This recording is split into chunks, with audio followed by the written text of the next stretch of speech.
कानून की जुर्म पे हुई आज एक और शानदार जीत। खतरनाक मुजरिम बाला सिंजू, जिसे बच्चों की तस्करी के लिए देश के हर राज्यों की पुलिस तलाश कर रही थी, वो आखिरकार सीआईडी के हाथों पकड़ा गया। अब सीआईडी की टीम बाला से पूछताछ करेगी और इन्वेस्टिगेशन का वीडियो बना के उसे सबूत के तौर पर अदालत में पेश करेगी, ताकि बाला को सख्त से सख्त सजा दी जा सके।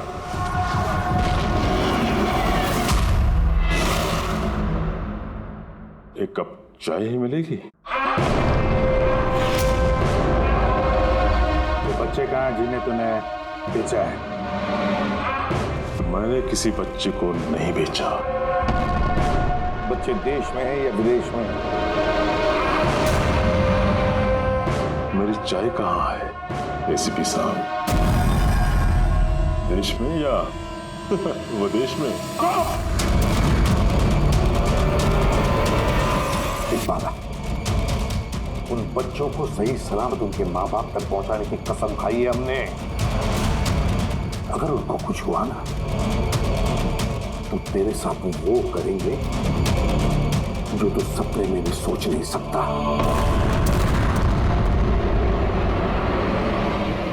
एसीपी साहब, आप मुझे धमकी दे रही हो? हाँ? शुक्र मना हम लोग हैं तो सिर्फ बात कर रहा है। अगर दया होता ना तो क्या कर लेता हूँ? आधा से ज्यादा मेरे लिए चाय बना के लाता हूँ।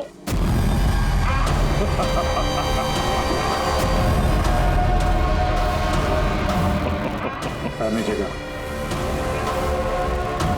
अरे मैडम जी, आप ही मेरे लिए चाय बना के ले। वैसे भी औरतों का काम रसोई घर में होता है, सीआईडी में कहाँ फिर रहे हो आप? तेरी तो और अगर मुझे मैडम जी के हाथ की चाय अच्छी लगी, हाँ, तो मैं इनसे शादी करने के बारे में भी सोच सकता हूँ। वकील साहब, ये हद से ज्यादा बढ़ रहा है। क्यों? तुझे इतनी प्रॉब्लम क्यों हो रही है भाई? हाँ? तेरा इस मैडम के साथ कोई चक्कर वक्कर है क्या? ये आपने क्या किया? मेरे क्लाइंट पे हाथ उठाया आपने?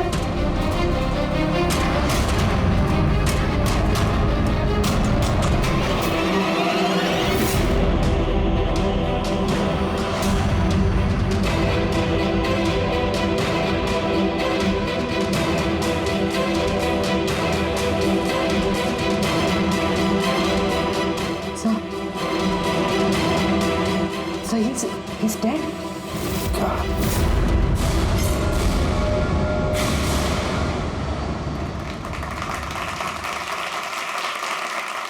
Good evening ladies and gentleman and welcome to Sawal जवाब।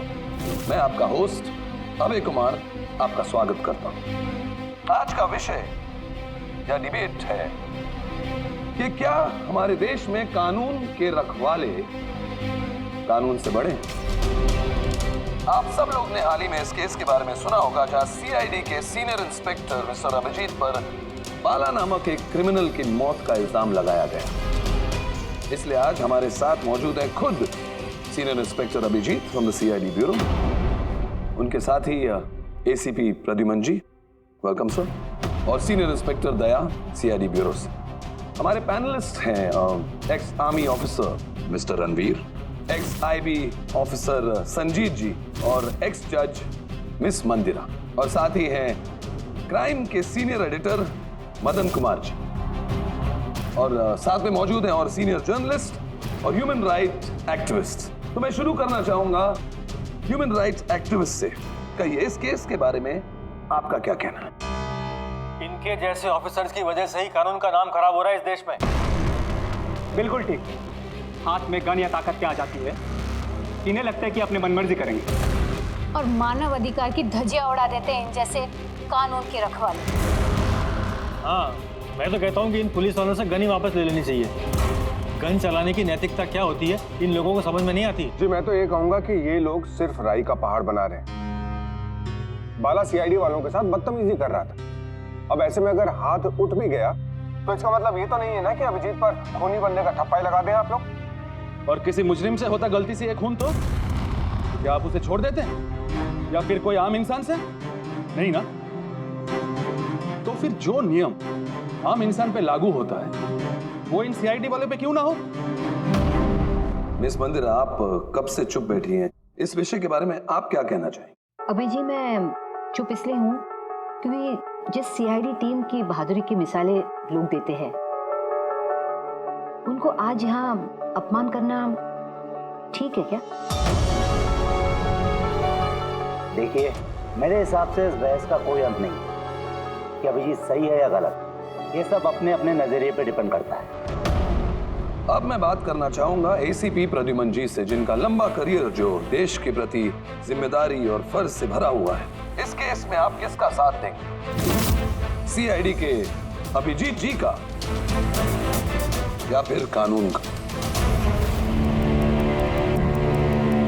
देखिए, आज तक मैं हमेशा कानून का साथ देता आया और आगे साथ देता रहूंगा। इंसाफ होके रहेगा और मैं ये कहने का किसी को भी मौका नहीं दूंगा कि कानून हम सीआईडी वालों के लिए अलग है और आम लोगों के लिए अलग। जब तक इंक्वायरी कमीशन का डिसीजन नहीं आता तब तक सीनियर इंस्पेक्टर अभिजीत सीआईडी की ड्यूटी से सस्पेंड रहेंगे।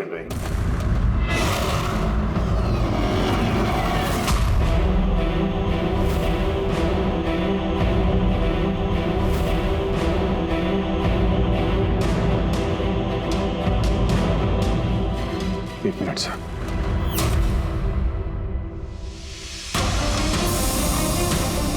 तो मेरे बारे में लोग क्या कहते हैं इससे मुझे कुछ फर्क नहीं पड़ता। अभी आपके मुंह से जो कुछ सुना बहुत तकलीफ हो रही है सर। जो कुछ हुआ आपके सामने हुआ, आप वहीं पे मौजूद थे। अपने दिल पे हाथ रख के कहिए सर कि मैंने जानबूझ के उस आदमी को मारा है।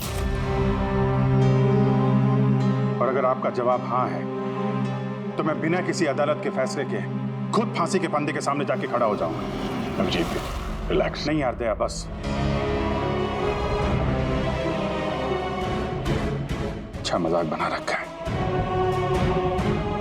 हर कुछ महीनों में कुछ लोग हमारे ऊपर इल्जाम लगाते हैं और सर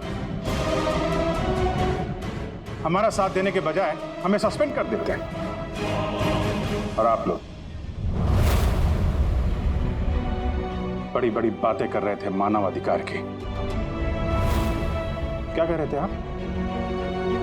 हमारे हाथों से गन ले लेनी चाहिए। अगर आज आप लोग अपने घरों में सुरक्षित तरीके से होली दिवाली मना रहे हैं वो इसलिए कि हमारे हाथों में गन्स हैं। हम लोग रात भर जागते हैं ताकि आप लोग चैन की नींद सो सकें। जब मुजरिम यहां सर पे बंदूक तानता है, छाती पे गोली चलाने वाला होता है और तब आपको यह याद दिलाया जाता है कि आपको पलट के मुजरिम पे वार नहीं करना है, सिर्फ टांग पे गोली चलानी है। उस दिन मैं आपसे ह्यूमन राइट्स और मानव अधिकार की स्पेलिंग पूछूंगा। उस दिन। आज मैं दुनिया वालों के सामने खुल के बोलना चाहता हूं, बाला जैसे आदमी को जिंदगी जीने का कोई अधिकार नहीं। वैसे भी अदालत उसे फांसी की सजा देती ना। कुछ दिन पहले मर गया तो कौन सा तूफान आ गया। और इतने साल अगर सीआईडी में मेरे हाथ बंधे नहीं होते तो इन जैसे लोगों का इंसाफ मैं कब तक कर चुका होता है। और वैसे भी ऐसे कानून का क्या फायदा जो मुजरिमों को सजा नहीं दे सकता। और वो कानून मुझे क्या सस्पेंड करेगा। मैं खुद सस्पेंड करता हूं ऐसे कानून।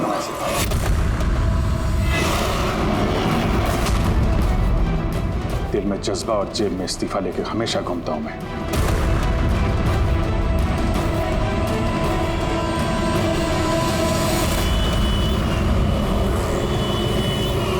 अरे यार, हम लोग तो दोस्त है यार, दोस्त। अरे मेरे दोस्त, क्या चाहिए आपको आज? अरे कुछ मेरे दोस्त के लिए लेके आओ यार। आप और हम एक चल चल। अभिजीत, क्या हो क्या तुम्हें? अरे कौन सी जगह पे बैठे और किस तरह के लोग हैं साथ में? चलो उठो, उठो, चलो घर चलो। कहाँ चले? सीआईडी ब्यूरो ही तो मेरा घर था और मुझे वहां जाने की परमिशन नहीं। सर सब ठीक हो जाएगा सर, आप यहाँ से चलिए। सब ठीक हो जाएगा। इससे ज्यादा और क्या ठीक होगा। और अब मैं सीआईडी ऑफिसर नहीं हूं। कोई भी ह्यूमन राइट्स वाला, कोई भी इंक्वायरी कमीशन मेरा कुछ नहीं बिगाड़ सकती। सारे मुजरिमों को एक एक करके मार डालूंगा मैं, और तुम लोग भी मेरा कुछ नहीं कर सकते। और ना वो तुम्हारा एसीपी प्रद्युमन। जाओ उसके पास जाओ तुम लोग, मुझे तुम लोगों की शक्ल नहीं देखनी। जाओ। अभिजीत, तुम होश में भी हो?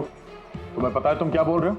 अरे छोड़ो यार, ये दोस्ती दिखानी थी ना तो उस दिन दिखानी चाहिए। आज ही अपनेपन का ढोंग करने की कोई जरूरत नहीं है। क्या बोला तुमने? ढोंग? तुम्हें ये ढोंग लगा? और क्या? सही है, एकदम सही है। सर जाओ जाओ, तुम भी निकलो।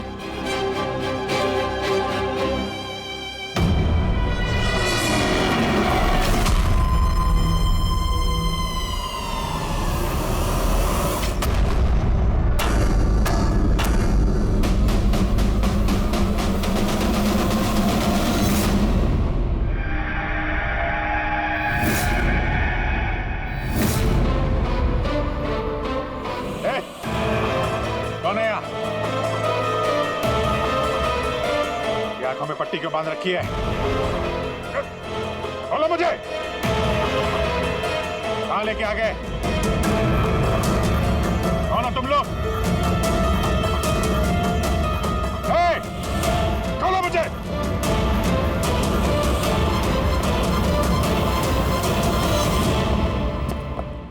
कौन हो तुम लोग? पट्टी खोलो।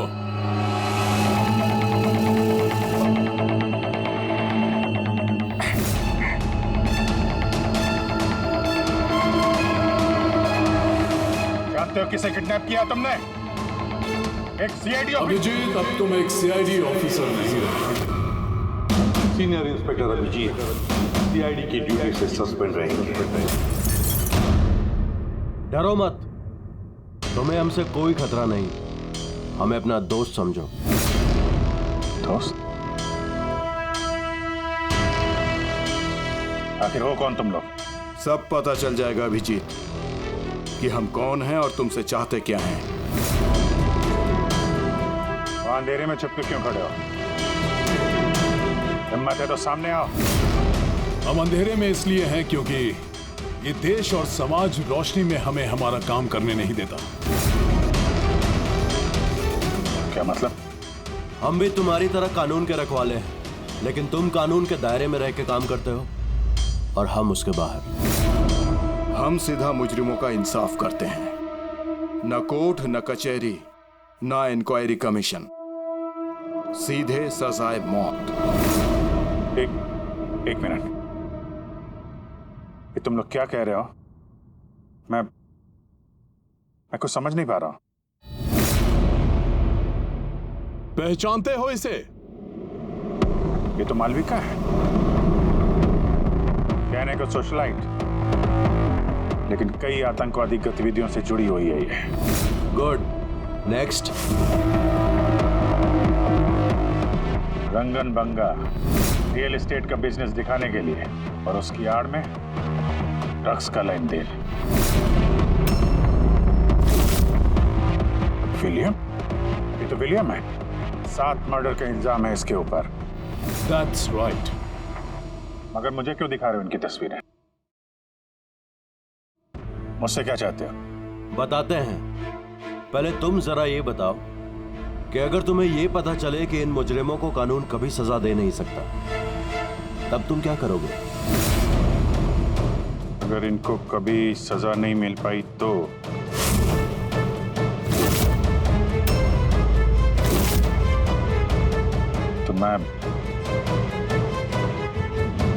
मैं खुद मार दूंगा इनको।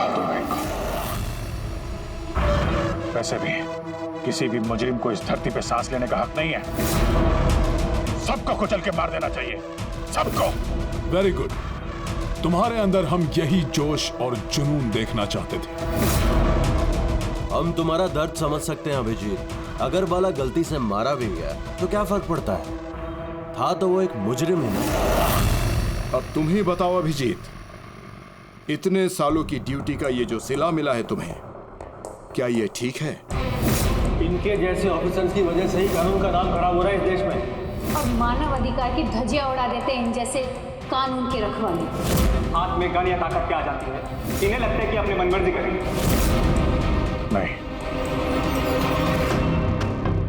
बिल्कुल ठीक नहीं है।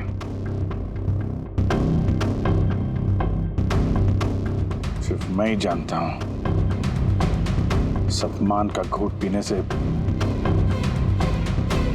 क्या बीत रही है मुझ पे। किस आग में चल रहा हूं मैं। हम समझते हैं अभिजीत, इसलिए तो तुम्हारी तरफ दोस्ती का हाथ बढ़ा रहे हैं। हमारे गैंग का काम है उन मुजरिमों का सफाया करना जिन्हें अदालत ने खुला छोड़ रखा है। बनोगे हमारे गैंग का हिस्सा? सोच क्या रहे हो अभिजीत?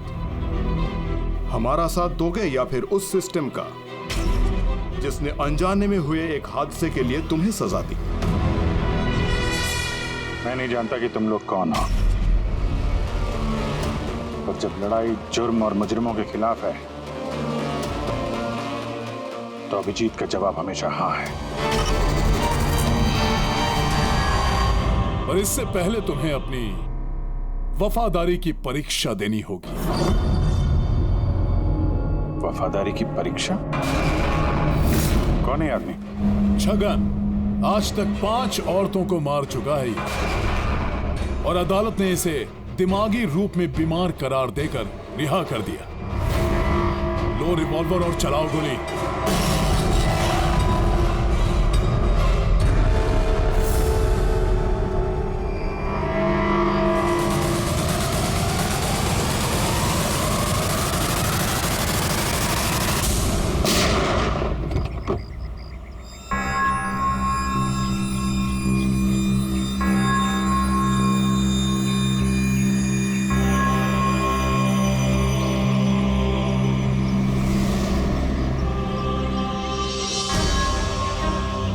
हमारी फ़ोन का इंतज़ार कीजिएगा।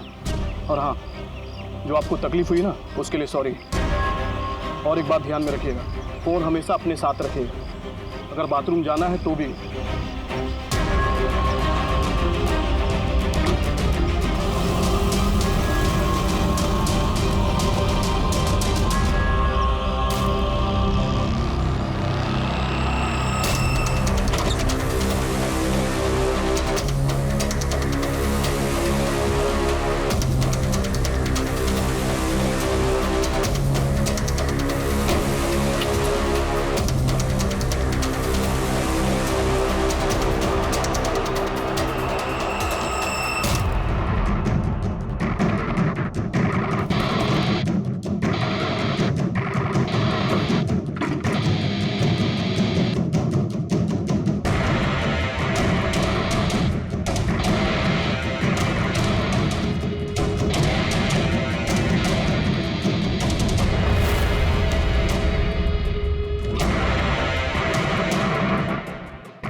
मैं आ गया।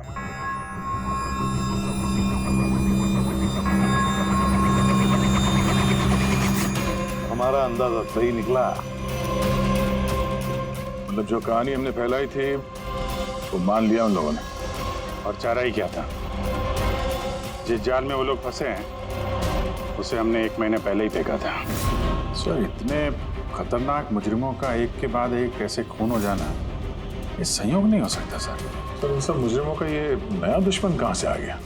आ गया या आ गए, इन पांचों का कोई एक ही दुश्मन होना जरा मुश्किल लगता है। पर सर, अलग अलग दुश्मन है तो फिर सबने एक साथ हमला कैसे किया? पूरी लोग अलग अलग हो सकते हैं, लेकिन गैंग एक ही है, मकसद भी एक ही, बुरे लोगों का खात्मा करना। लेकिन कानून को अपने हाथ में लेकर अलग अलग शहरों पे अलग अलग टाइम पे खून करना, इतनी लंबी प्लानिंग किसी एक आदमी के बस की बात तो नहीं है। बिल्कुल ठीक कह रहे हो अभिजीत। लगता है कुछ मिल गया तुझे, हैं? हाँ बस। क्या? बस इसमें कोई एक खूनी नहीं है, क्योंकि अधिकतर हर एक खूनी का खून करने का अपना एक खास पसंदीदा तरीका होता है, लेकिन यहाँ पर ऐसा नहीं है। ये देखो, इसे गोली मारी गई है।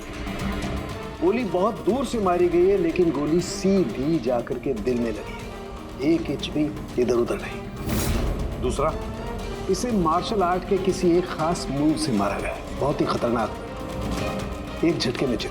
और ये तीसरा मर्डर? ये तीसरा, इसे जहर से मारा गया है। एक खास नुकीली चीज से जहर इंजेक्ट किया गया है सीधा आर्टरी, जहर तुरंत खून में मिल गया और ये खत्म। तो तीसरा मर्डर भी किसी एक्सपर्ट ने किया है सर? हाँ, ये पहला शार्प शूटर, दूसरा मार्शियल एक्सपर्ट, और तीसरा खास तरीके से जहर का इंजेक्शन देने वाला। ये जो भी है, इन्होंने अलग अलग तरीके से जान लेने की ट्रेनिंग पाई है, जैसे कोई स्पेशल एजेंट। और शायद इस गैंग में इस तरह की सोच रखने वाले और भी लोग शामिल होंगे जो समाज से मुजरिमों को मिटाना चाहते हैं। सर, अगर ये लोग इतने एक्सपर्ट हैं तो ना ही कोई सुराग छोड़ेंगे, ना ही कोई पहचान। इन तक पहुंचेंगे कैसे? लोहा लोहे को काटता है पूर्वी, इन लोगों की गैंग तक पहुंचने का एक तरीका है, बाला की मौत का नाटक। सब कुछ प्लान के मुताबिक चल रहा था सर। फिर उन्होंने मुझे एक आदमी के ऊपर गन तान के ट्रिगर दबाने को कहा। और तुमने ट्रिगर दबा दिया? Yes sir. तुमने ट्रिगर दबा दिया? Yes sir. क्या मतलब है ये सब? हाँ? कहा था ना हमने, तुम्हारी परीक्षा ली जाएगी ये देखने के लिए कि तुम इस काम को अंजाम दे सकते हो या नहीं। मुझे किससे मारना? एक ऐसा इंसान जो इंसान कहलाने के लायक भी नहीं है, देश के उत्तरी राज्यों में ड्रग्स का धंधा करता है, और न जाने इसकी वजह से कितने नौजवान अपनी जिंदगी बर्बाद कर चुके हैं। उसका नाम? अपने आप को बहुत बड़ा बिजनेसमैन समझता है, लेकिन ड्रग डीलिंग ही उसका असली काम है। एक बार वो शहर में वापस आ जाए, बस उसके बाद उसका काम तमाम। नाम? नाम में क्या रखा है? गोली मारने के ठीक 1 घंटा पहले तुम्हें बता दिया जाएगा कि कब और कहां गोली चलानी है। ट्रिगर कैसे दबा दिया? उसे कुछ हो जाता तो, मारा जाता तो? नहीं दया, कुछ नहीं होता। वो गन के वजन से मैंने अंदाजा लगा दिया था, अंदर कुछ गोलियां वोलियां थी नहीं। अभिजीत, अब उनके रंग में इस कदर रंग जाओ कि रत्ती भर तक शक ना करे वो लोग। यही एक तरीका है उन तक पहुंचने का। लेकिन इसके पहले वो कुछ बड़ा अंजाम करें। अगर हम उनके अड्डे तक पहुंच जाएं और उन्हें वहां गिरफ्तार कर लें तो? अगर उनके अड्डे तक पहुंचेंगे कैसे? तुम्हारे आंखों पर तो पट्टी बांध रखी थी। पट्टी बंधी थी दया, लेकिन उनके अड्डे से घर पहुंचने तक मैंने रास्ते को अच्छी तरीके से महसूस किया है, और जो कुछ मुझे लगा मैंने इस पेन ड्राइव पर रिकॉर्ड किया है। ये मेरे कपड़े हैं, जूते हैं, इनसे भी शायद कुछ मदद मिले उनके अड्डे तक पहुंचने के लिए। सर, जो भी करना है जल्दी करना होगा। कभी भी मुझे वो फोन आ सकता है ड्रग डीलर को मारने के लिए, और मैं नहीं चाहता कि ऐसा कोई काम करूं जिसकी इजाजत मुझे देश का कानून नहीं देता। जब तक कानून नहीं कहे हम किसी की जान नहीं ले सकते, फिर वो चाहे मुजरिम ही क्यों ना हो।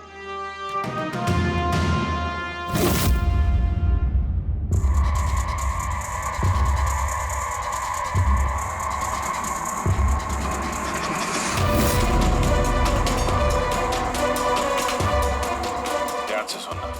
कुल मिला के 1.5 घंटे लगे थे मुझे उनके अड्डे से अपने घर आने में। कार की स्पीड 60 के ऊपर नहीं गई होगी। 15 मिनट गाड़ी ट्रैफिक जाम में फंसी हुई थी। 10:15 उस वक्त मुझे किसी की अर्थी जाती हुई सुनाई थी। और हाँ, जब हम अड्डे से निकले थे तो वहाँ कहीं मंदिर में आरती हो रही थी लाउड स्पीकर पर। और कुल मिला के 6 ट्रैफिक सिग्नल पे गाड़ी रुकी थी और कुछ 5 फ्लाईओवर्स थे और हर फ्लाईओवर को क्रॉस करने में करीब 40 से 45 सेकंड लगते। रेलवे स्टेशन और एक फ्लाईओवर के नीचे रेलवे स्टेशन था जहाँ पे ट्रेन की अनाउंसमेंट हो रही थी। सर आप अंदर। ये देखिए, अनिकेत कुमार सर। सीबीआई ने अभी थोड़े दिन पहले इससे बातचीत भी की थी। सर देश के कई जगहों पर ये ड्रग्स का धंधा करता है। अभी कहाँ है? सर वो फ्रेडी सर देख रहे हैं। ये पैडी है, धान। ओह, ये पैडी है। वो जो तुम अभिजीत की कमीज पर से लेके आई थी वो रेशा, वो एक गनी बैग का रेशा, किसी बोरी का। मतलब पैडी और बोरा, इसका मतलब ये कोई गोदाम है। गोदाम को अपना अड्डा बना रखा है उन लोगों ने। कोई ऐसा गोदाम जहां पर अनाज रखा जाता है या फिर कोई ग्रेन मिल। सर ये रूट लिया उन लोगों ने। ये रूट ठीक वैसा जैसे अभिजीत सर ने बताया था, विरार की तरफ जाता है। गुरजापुर में। हाँ डॉक्टर साहब, क्या अभिजीत को अनाज के गोदाम में रखा गया था? अनिकेत आज सुबह ही ग्रीस से वापस लौटा है, अभी तो ऑफिस नहीं आया। अच्छा, अब गैंग वालों का फोन आएगा अभिजीत को। आएगा फोन।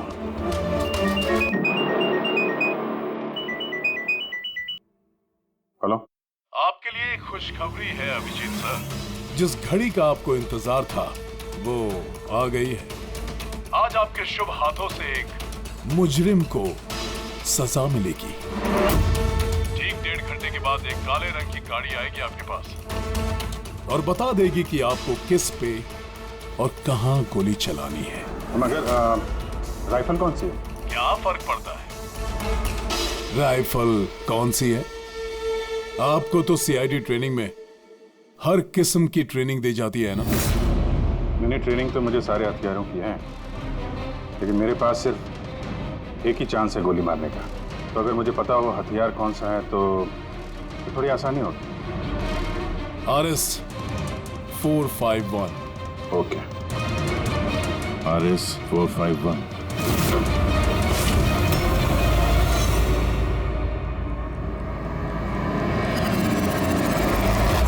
क्या कह रहे हैं आप? मेरी जान को खतरा है? फिर तो मैं कहीं जाऊंगा ही नहीं, घर के अंदर ही छुप के बैठूंगा मैं। सारी मीटिंग्स कैंसिल। अनिकेत, घर में छुप कर बैठने से कोई फायदा नहीं होगा। उन लोगों ने ठान लिया है तुम्हें मारने का और वो मार कर ही रहेंगे तुम्हें। और कुछ कीजिए ना, आप लोग सीआईडी वाले हैं, बचा लीजिए मुझे। बचा लेंगे हम तुम्हें।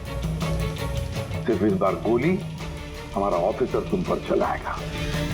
तुम्हारे इन कपड़ों के अंदर एक बुलेट प्रूफ जैकेट होगा और कुछ खून के पैकेट्स। अगर निशाना इधर उधर चला गया तो, अगर गोली सर पर लग गई तो? कुछ नहीं होगा, क्योंकि गोली भी नकली होगी। और हाँ, तुम्हें तुम्हारे कर्मों की सजा जरूर मिलेगी, मगर पहले हम तुम्हारे जरिए उस मास्टरमाइंड को पकड़ेंगे। अब बताओ, मीटिंग के लिए कहाँ जाने वाले थे तुम? अगली मीटिंग 1 घंटे में है। एक मॉल के बाहर एक प्रोडक्ट लॉन्च है। मॉल के बाहर? हेलो, मुझे लगता है मिशन कैंसिल करना पड़ेगा। मगर क्यों? बाला जिंदा है।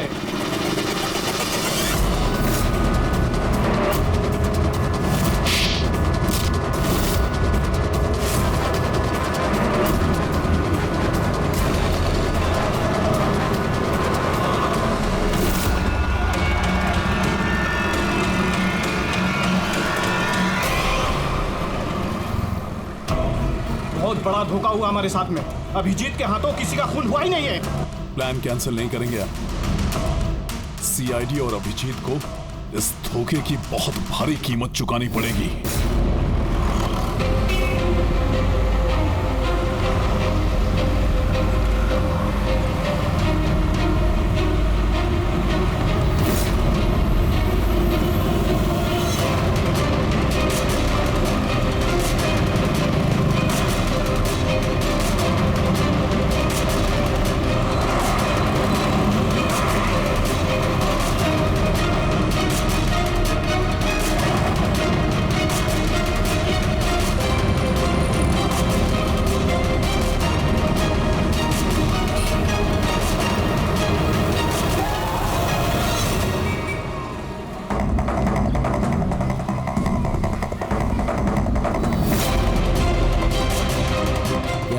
आदमी आने वाला है।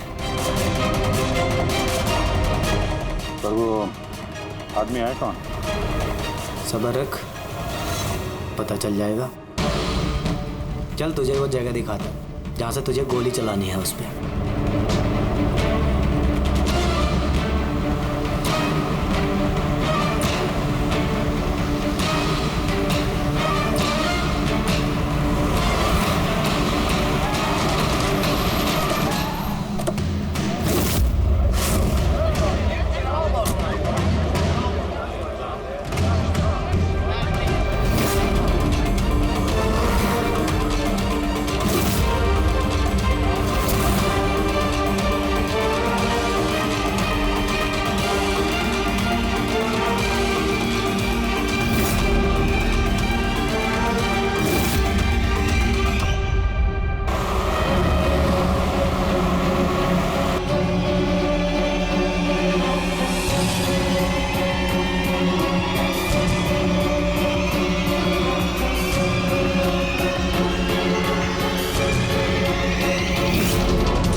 गोदाम तो एकदम खाली है, कोई भी नहीं है यहाँ पे। हाँ सर, ये वो गोदाम तो नहीं लग रहा है जिसे हम ढूंढ रहे हैं। ओ भाई साहब, कौन है आप लोग? क्या चाहिए? तुम यहाँ पे काम करते हो? ये गोडाउन को इस्तेमाल कर रहा था क्या? यही तो पिछले 2 साल से बंद पड़ा हुआ है और ये गोदाम हमारे बॉस को बेच रहे हैं। अब क्या खरीदने आए? अगर ये वो गोडाउन नहीं है तो फिर कौन सा गोडाउन है?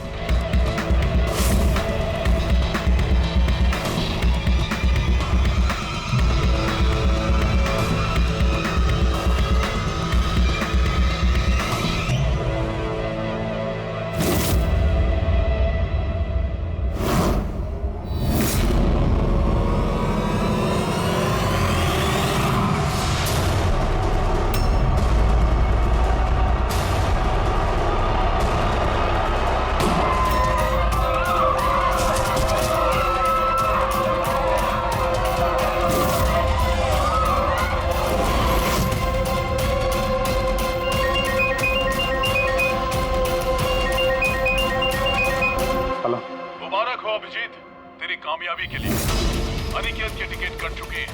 अब बैठो गाड़ी में, मिलकर बधाई दूंगा तुम्हें। ठीक है, आ रहा हूं मैं।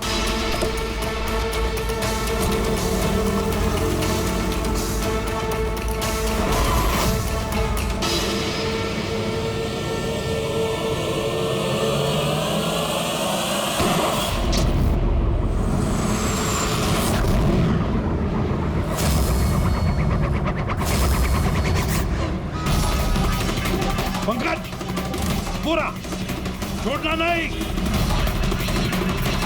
ओह नो सर। क्या हुआ? सर मुझसे एक गलती हो गई। वो तिलक नगर वाला गोदाम में सो गया। सर ये देखिए सर, वहाँ पर भी मंदिर है, स्मशान है, फ्लाईओवर है और रेलवे ट्रैक है। कहीं ये वही गोडाउन तो नहीं है? कितनी दूर है यहाँ से? सर ट्रैफिक है तो 40-45 मिनट लगेगा। सर मुझे को पता था हमारे प्लान का। अभिजीत सर नकली गोली चलाने वाले थे। अभिजीत की जान को खतरा है, दया को फोन करना होगा। दया, देखो अनिकेत पर किसने गोली चलाई है, असली गोली। हाँ, अभिजीत की जान को खतरा है। उनके अड्डे का पता चल गया? नहीं सर, ढूंढ रहा हूँ। जल्दी जल्दी दया, टाइम नहीं है हमारे पास।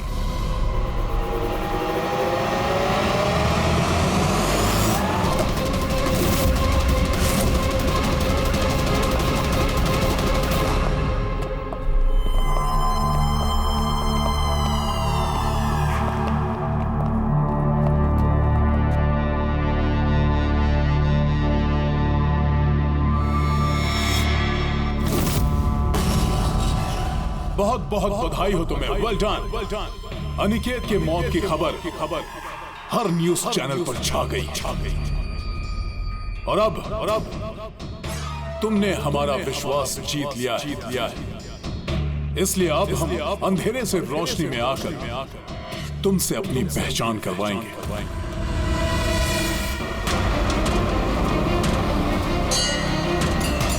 ये मंदिर है।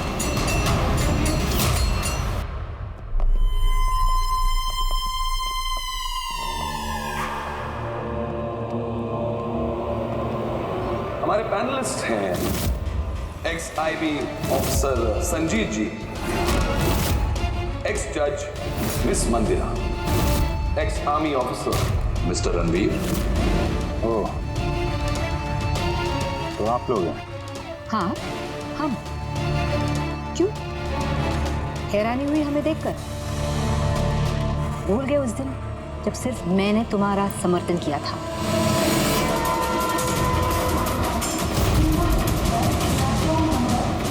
ये रेलवे स्टेशन। अभिजीत, हम सबका मकसद एक है, जुर्म का सफाया।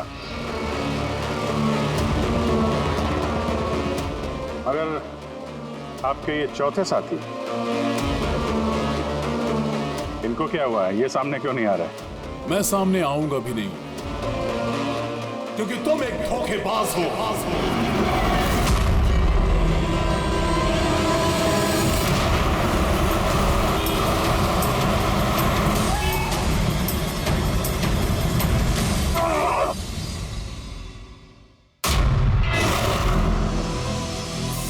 बाला जिंदा है? हाँ, ये जिंदा है, क्योंकि ये सब सीआईडी की सोची समझी चाल थी हमें फंसाने के लिए।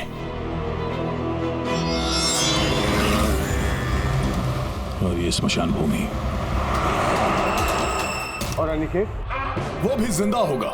जरूर इस अभिजीत ने उसे नकली गोली मारी होगी। अभिजीत, इस धोखे की सजा सिर्फ मौत है, सिर्फ मौत। तुम और बाला दोनों मरोगे, दोनों। और तुझे हम नहीं मारेंगे, ये मारेगा। मैं क्यों? क्योंकि एक ईमानदार और बहादुर ऑफिसर को मारना हमारे ईमान के खिलाफ है। चल, तू मार, ये तो हम तुम्हें मारेंगे। वो तो आप वैसे भी मार दोगे। नहीं, हम तुम्हें एक और मौका देंगे। चलाओ गोली। ले वाला, पिस्तौल ले। ले।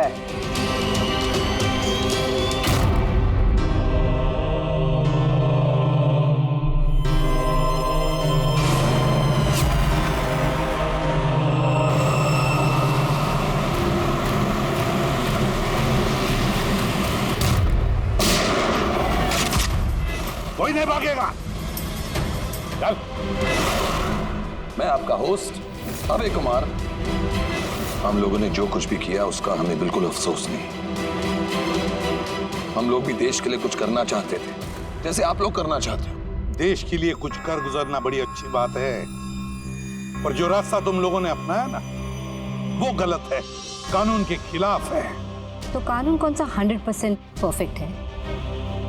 ये वही कानून है जिसके चलते इतने सारे मुजरिम समाज में आजाद घूम रहे हैं। उस अनिकेत को भी आपने बचा लिया ना? हाँ, अनिकेत को हमने बचा लिया, सिर्फ गोलियों से, कानून से नहीं, समझे? रही बात परफेक्शन की, तो 100% परफेक्ट कुछ भी नहीं होता है, इसे बनाना पड़ता है। आप लोगों का तरीका क्या परफेक्ट है? क्या गारंटी है इस बात की कि अपनी सनक के चलते तुम लोगों ने सिर्फ गुनहगारों को ही मारा है, किसी निर्दोष को नहीं?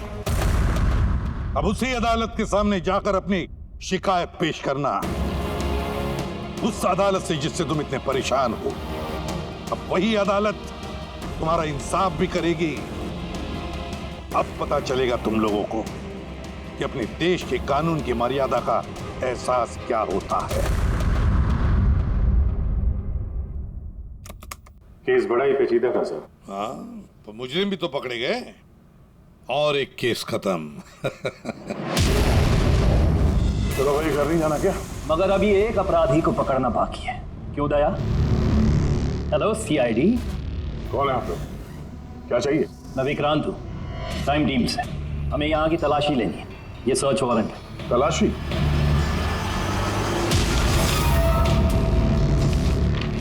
हमारी आप सबसे रिक्वेस्ट है कि आप सब हमारे साथ पूरी तरह से कोऑपरेट कीजिएगा। क्या हम जान सकते हैं कि तलाशी क्यों ली जा रही है? दमन के फांसी वाले केस में आप सबके खिलाफ कंप्लेंट है कि आप सब ने एविडेंस के साथ छेड़छाड़ की थी। दया हमारे पास है, हमारी जेल में। तो अगर दया को बचाना चाहते हो तो पहले मेरे भाई को बचाना होगा, वरना ठीक 4:30 बजे ना सिर्फ मेरे भाई को फांसी होगी बल्कि सीनियर इंस्पेक्टर दया भी फांसी पर चढ़ेगा। तलाशी शुरू करो। आप सबके फोन रिकॉर्ड्स भी चेक किए जा रहे हैं। अब आप सब पे कड़ी नजर रखी जाएगी।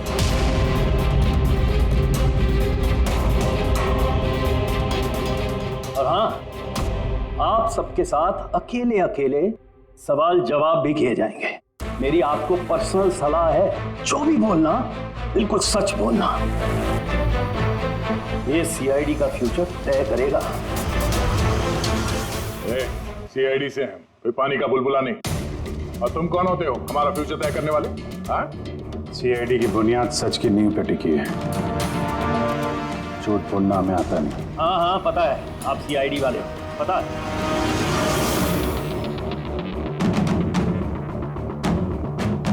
लेकिन आप जो भी हो, कानून से ऊपर नहीं हो। और अब वक्त आ गया है कि आपको कानून की याद दिलाई जाए।